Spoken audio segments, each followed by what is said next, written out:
Hello, ladies and gentlemen, it is me, Duke CT, and I am back once again on a brand new episode of Last Reviewer Standing as I take a look at the last of the PS2 Ratchet and Clank games, Secret Agent Clank. Now, most people don't remember or talk about this title as well, so would say, hey, this is just a little divergent title from the main games as the main games continue on for the PS3 with a new series of games. I mean, that's one good reason why people don't really talk about this title as much. Or maybe it's so bad people want to forget that it even existed. Now, Woodstock, man, don't be so negative. Around this time of year, you gotta show a little more positivity, that goodwill towards men and women and all that stuff, man. I'll find it when you start to be more consistent on making video reviews. Yeah, I need to get better at that, but you have to start somewhere, and I'm starting right now. A brand new episode of Last Reviewer Standing with me reviewing Secret Agent Clank. Let's get into it. Cue the theme song.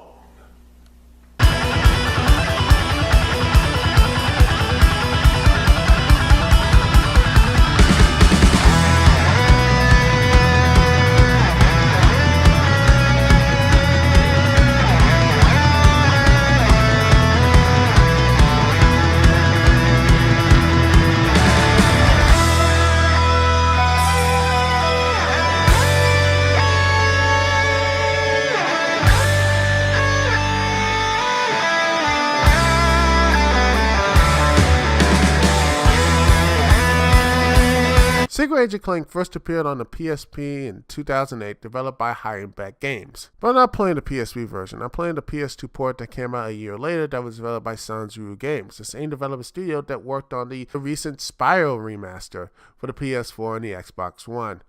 And not on the Switch. Not yet, anyway. No, I'm not bitter. Not at all.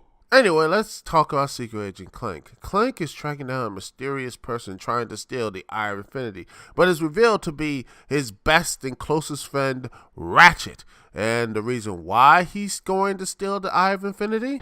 Crime doesn't pay, huh?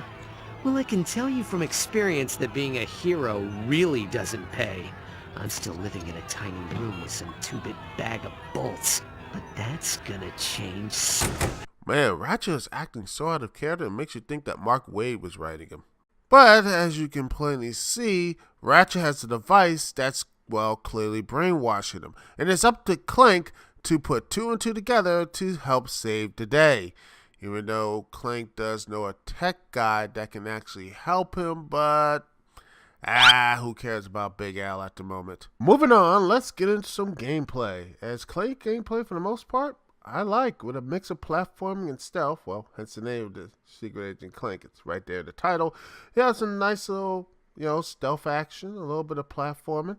I mean, heck, one of my favorite parts of the game is just sneaking up the bad guys and just hitting this nice 4-button combination to take them down. And with a nice little spy weapon, since, it matches the spy theme in the game, you get the Tie-Rang, Hollow Knuckles, Tanglevine Carnation, and others spy devices, including the Blackout Pen that can take out lasers, and the Hollow Monocle to disguise yourself to get into areas a lot easier, and to go past enemies to build up your stealth points to help you buy other spy gadgets and weapons to give to Ratchet to fight in arena battles in the jail he's in.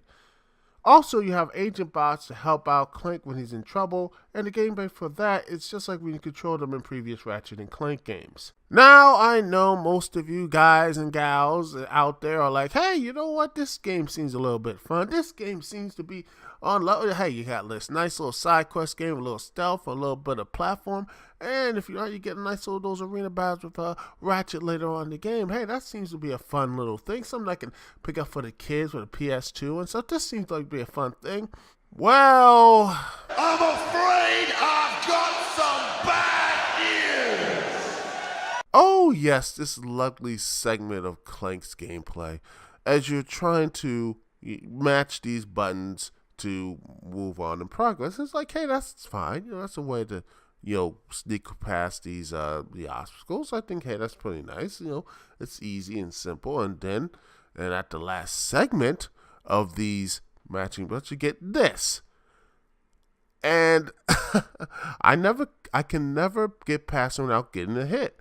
It's just, it traps you into this. Like, unless you are some type of, like, unless you're the Flash or some, like, sugar high, like, 10-year-old, you can't get past this part. So you're guaranteed to take a hit.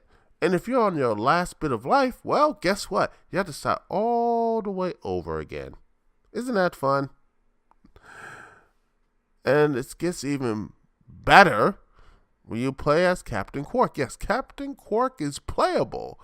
As his role in the game is he's talking to this robot biographer, telling about his life and his adventures, which honestly on paper, that is actually a really fun gameplay idea. That's a game right there in itself.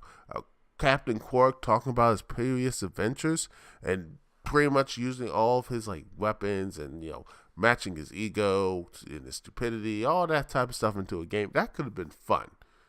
But I don't know what happened. It's just terrible. No, it's the missions are boring. The gameplay for them is long and tedious. It makes you and this is basically the game. The Captain Quark's gameplay is the equivalent of NyQuil. As a Ratchet and Clank fan, that seemed to be impossible because Captain Quark is anything but boring.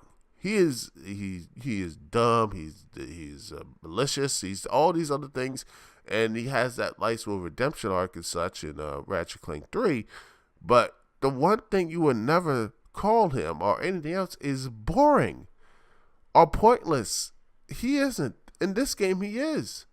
This game, he is. If you take him out of the game, we wouldn't even need him. I'm serious. There is no point for Captain Quark to be in this game, and that is a shame because honestly, I would have loved to play a full-on video game with Captain Quark in that type of a sense. Because there's a game here. There's something interesting here, but that's just my personal opinion.